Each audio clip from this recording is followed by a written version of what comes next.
조합의 도시계획 용역 업무를 수행 중에 있는 주식회사 KTS 엔지니어링의 유성환 서무의 설명이 있겠습니다. 인사 부탁드리겠습니다. 예, 다시 한번 인사드리겠습니다. KTS 엔지니어링의 유성환 상무입니다.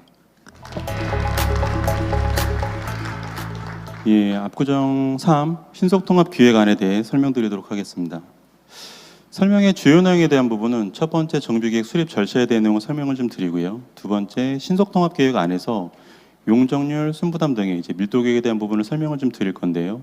일단 설명 순서에 대한 부분은 현재 시점에서 가장 중요한 부분이 수립 절차에 대한 내용이기 때문에 수립 절차에 대한 순에서부터 설명을 드리도록 하겠습니다. 일반적으로 정비계획을 추진하는 과정에서 가장 중요한 쟁점에 대한 부분 먼저 좀 설명을 드릴 건데요. 조합에서 만약에 정비계획안에 대한 부분에 대해서 제안을 하면 실제 참여하는 그 기관이 구청 기준에서는 수립권자 지위에서 참여를 하고요. 그리고 결정권자인 시, 그리고 중요한 서울시 도시계획위원회 심의에서 인정성에 대한 부분에 대해서 인정이 될 때 적용이 가능한 형태인데요. 그럼 시구에서 바라봤을 때 인정에 대한 범위는 기본적으로 도시계획 측면에서 공공성에 대한 부분도 가장 중요한 인정의 지표일 수 있고요. 또 하나는 중요한 기반시설 계획에 대한 부분, 그리고 앞에서 계속 얘기 나왔던 임대주택 공급에 대한 부분도 중요한 지표 중에 하나라고 볼 수 있습니다. 신속통합계획에 대한 부분이 적용되기 전에 종전에는 조합에서 주민들이 제안을 하면 그 인정성, 그 당위성에 대한 내용 때문에 첫 번째 줄입니다. 사전검토에 대한 부분은 여러 차례 반복적으로 지지부진하게 좀 진행됐던 측면이 좀 있고요. 그리고 이후에 법정 절차 진행에 대한 부분조차도 소요기간에 대한 부분에 대해서 예측하기가 너무나 어렵거나 그리고 추진 일정이 장기화되는 그런 어려운 측면이 좀 있었습니다. 그래서 이후에 신속통합계획이 조입이 되고 저희 대상자 같은 경우는 중간쯤이죠. 14개월에 걸쳐서 신속통합계획에 대한 가이드라인이 정해졌죠. 그래서 시구에서 인정된 정비기간을 토대로 법정 절차 진행에 대한 부분에 대해서는 보다 속도감 있게 빠르게 진행될 수 있다는 거 말씀을 좀 드리고요. 그래서 정비계획에 대한 부분이 결정 고시가 되면 제일 아래 하단이죠.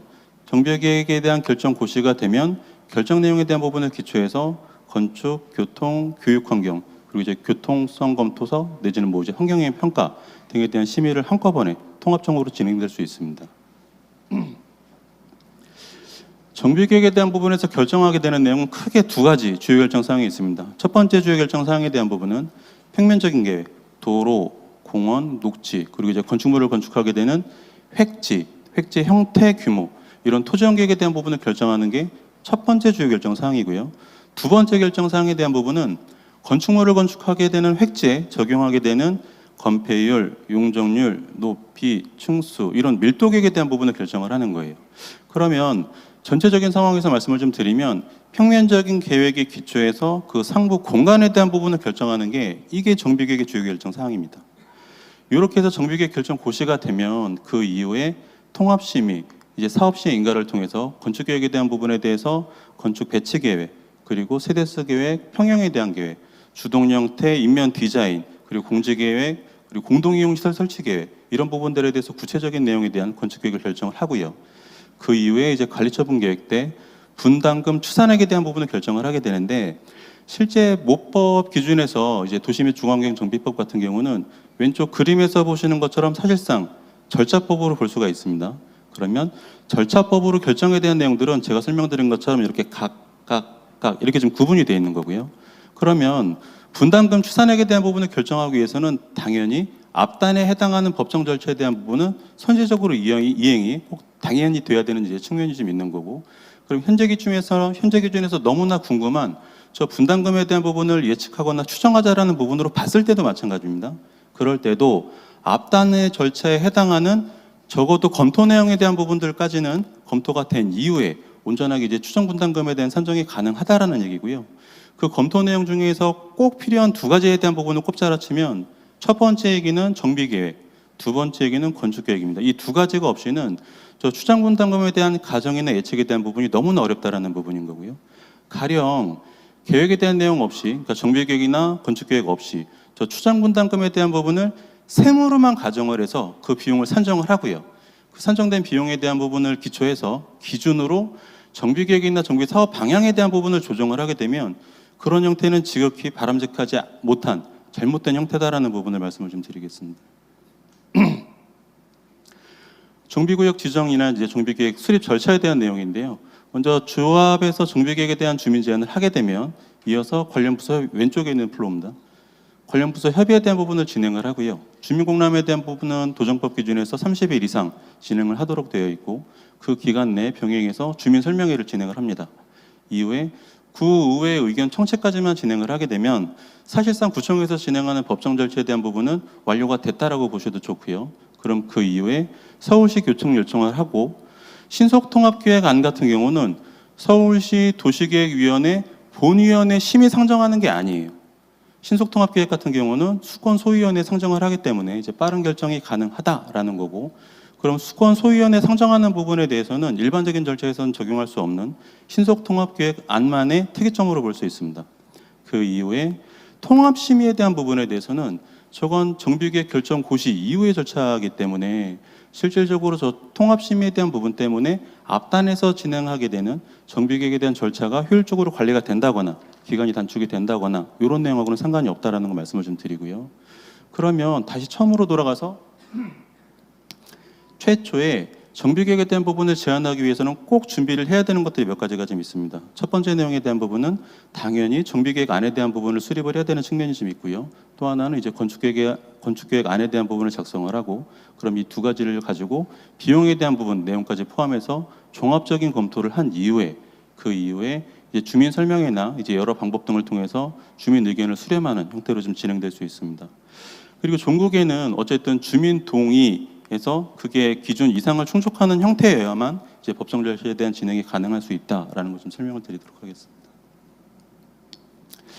그래서 앞단에서 설명드린 그런 플로우에 대한 부분에 따라서 정비계획에 대한 부분이 결정 고시가 됐다라고 하더라도 정비계획에서 결정한 내용 중에 정비계획에 대한 내용 왼쪽에 있는 그리고 오른쪽에 있는 건축심의에 대한 내용까지도 변경할 수 있습니다.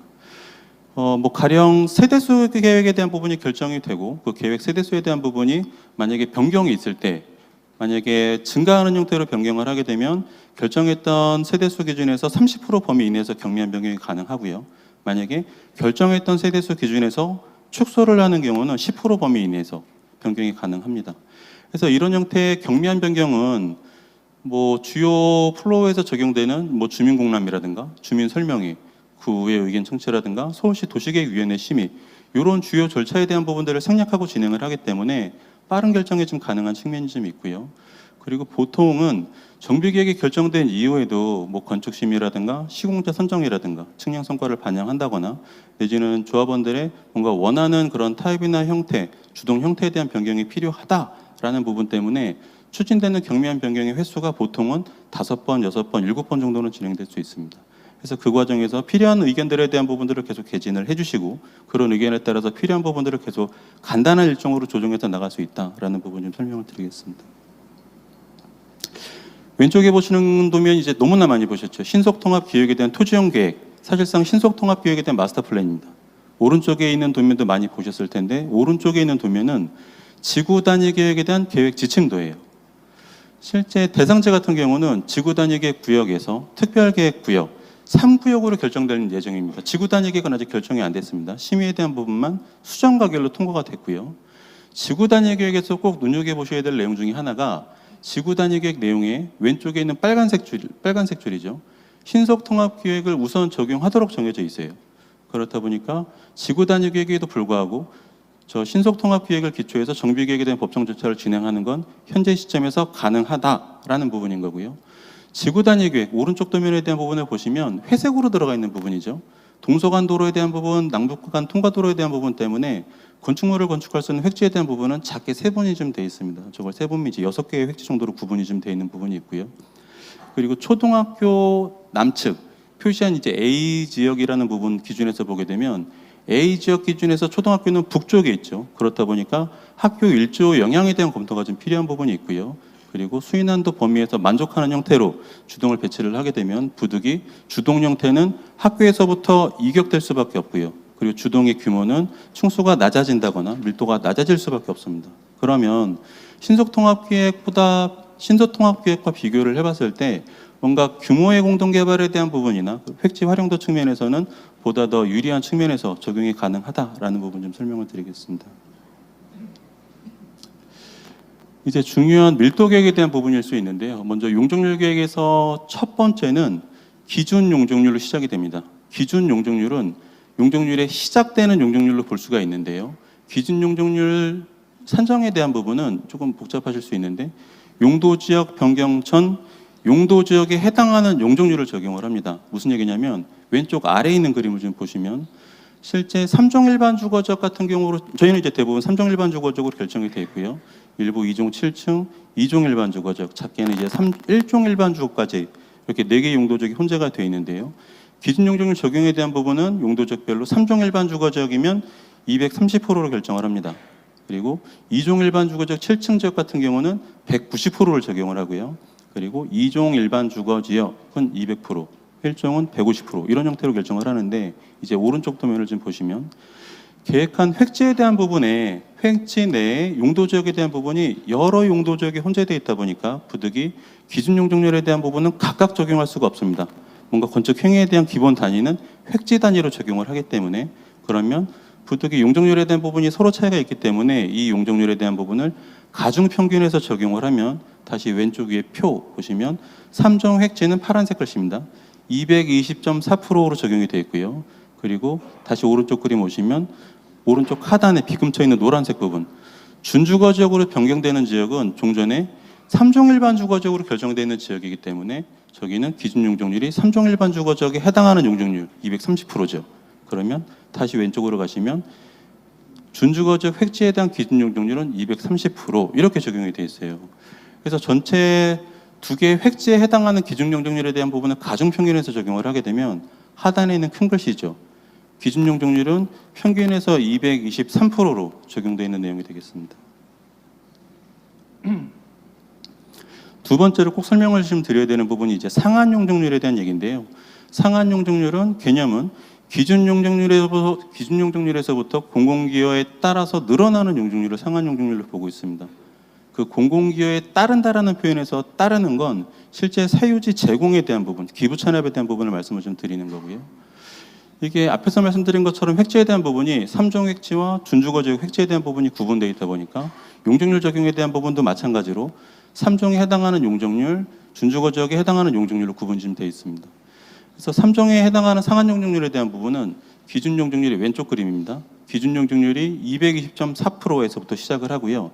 가운데 있는 그림을 좀 보시면 기준 용적률에서부터 도로기부 찬압, 공원, 연결녹지, 공공청사 이런 공공시설에 대한 부분들을 기부 찬압해서 완화받는 용적률은 빨간 글씨죠. 상한 263.1%로 적용을 하고요. 그럼 기준 용적률에서부터 늘어나는 용적률은 42%. 이걸 연면적으로 말씀을 좀 드리면 연면적 기준에서는 94,000제곱미터 정도가 늘어나는 겁니다. 오른쪽 준주거지역 획지에 적용되는 이제 상한 용적률에 대한 부분을 보시면 여기서는 기준 용적률이 조금 더 높죠. 230%에서부터 시작이 되고요. 상한 용적률에 대한 적용은 도로, 공원, 그리고 문화시설, 덮개시설 등의 기부 찬압에 따라서 오른쪽 빨간색 글씨 361.8%로 이제 상한 용적률을 적용하는 내용으로 정해져 있는 부분이 있고요. 그러면 기준 용적률에서부터 늘어나는 용적률에 대한 부분은 131%, 연면적에 대한 부분은 58,000제곱미터 정도가 늘어나는 내용입니다. 근데 가운데 공공기 항목에서 보시면 토지에 대한 제공이 있고 이제 건축물 제공에 대한 부분이 있는데 문화시설 등에 대한 건축물 제공에 해당하는 부분들은 이거는 이제 나중에 법정 절차를 진행하는 과정에서 수요조사 결과에 따라서 또 이제 관리청과 조합의 합의에 따라서 뭐 없어지거나 커지거나 조정될 수 있다라는 거 다시 한번 말씀을 좀 드리겠습니다. 그래서 가장 하단에 있는 내용을 좀 보시면 두 개의 획지에 대한 부분을 가중평균에서도 적용을 하면 실제 전체 구역에 적용되는 상한 용적률에 대한 평균은 279%에 대한 내용으로 이제 정해져 있는 사항이 되겠습니다. 순부담 계획에 대한 내용입니다. 먼저 왼쪽 아래에 있는 표를 좀 보시면 순부담 기준에 대한 이해가 먼저일 텐데요. 순부담 기준은 관련 기준에 따라서 1, 2, 3번 세 가지 항목에 대한 부분으로 적용이 되어 있습니다. 첫 번째 항목에 대한 부분은 한강변 10%, 그리고 두 번째 항목은 주거용도 전원 7%에 대한 부분으로 적용이 되어 있고요. 그리고 세 번째 용도적 상향에 대한 내용까지 포함해서 파란색 글씨 보이시죠? 13.64%를 최소 이상으로 그러니까 그 이상으로 이제 적용을 해야 되는 상황으로 좀 정해진 부분이 있고요.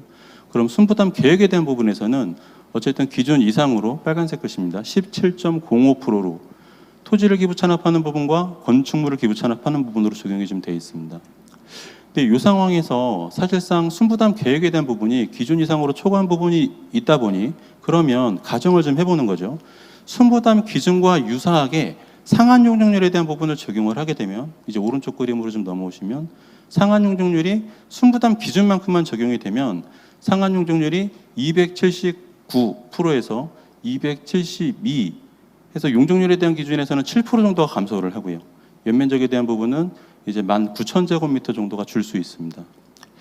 이 빨간색 글씨 상한 용적률 297%가 주택공급계획에 미치는 영향에 대한 부분을 어떻게 이해를 하시는 게 좋냐면 상한 용적률을 기준으로 그 이하의 범위는 조합원이나 일반 분양 연면적으로 보시면 되세요. 그리고 상한 용적률 초과분의 절반은 관련 규정에 따라서 임대주택으로 적용을 하도록 되어 있습니다. 그러면 상한 용적률 279%에 대한 그 값이 낮아지는 형태면 부득이 조합원 연면적에 대한 부분은 줄어들 수밖에 없고 그럼 풍선처럼 임대주택에 대한 규모는 커질 수밖에 없는 상황이 되는 거고요.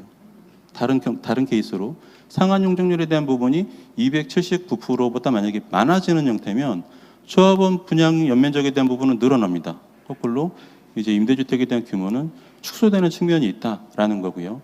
그래서 저 상한 용적률 설정에 대한 부분에 대해서는 이제 주동계획, 주택공급계획, 그리고 이제 건축계획, 그리고 중요한 정비사업의 실현성 측면에서 종합적으로 검토가 좀 필요한 측면이 있습니다. 제가 앞단에서 용적률 계획에 대한 부분을 다소 복잡하게 설명드린 측면이 있는데요. 같은 맥락에서 조금 단순하게 다시 한번 좀 설명을 좀 드리면 오른쪽 아래 이렇게 박스 쳐져 있는 부분을 좀 보시면 보행교를 적용을 안 하는 상태에서 이제 조합원이나 일반 분양 연면적에 대한 부분은 파란색 것입니다. 79만 5천 제곱미터 정도로 적용이 가능하고요. 그리고 현재 비주거를 포함해서 현황 연면적에 대한 부분은 상단에 있는 것이죠. 58만 4천 제곱미터 정도. 그러면 현재 연면적 대비해서 늘어나는 연면적에 대한 부분은 약 21만 제곱미터 정도가 늘어날 수 있습니다. 이게 정비계획 자체가 어떻게 보면 근본적으로 정비 사업을 목적으로 하는 계획일 수 있고요. 그럼 정비 사업의 실현성 측면에서 봤을 때 가장 적정한 기본 방향에 대한 부분은 저 숫자 79만 5천 제곱미터라는 숫자를 계속 키워나가는 형태, 최적을 키워나가는 형태가 정비 사업의 실현성 측면에선 바람직한 방향이다라고 볼 수 있습니다. 그래서 정비계획을 수립하는 과정에서는 저 79만 5천 제곱미터 적용에 대한 부분에 대해서 별도의 추가 공공기회 없이 저 숫자를 늘리는 방안을 저희가 생각하는 이제 첫 번째 과제로 볼 수 있고요.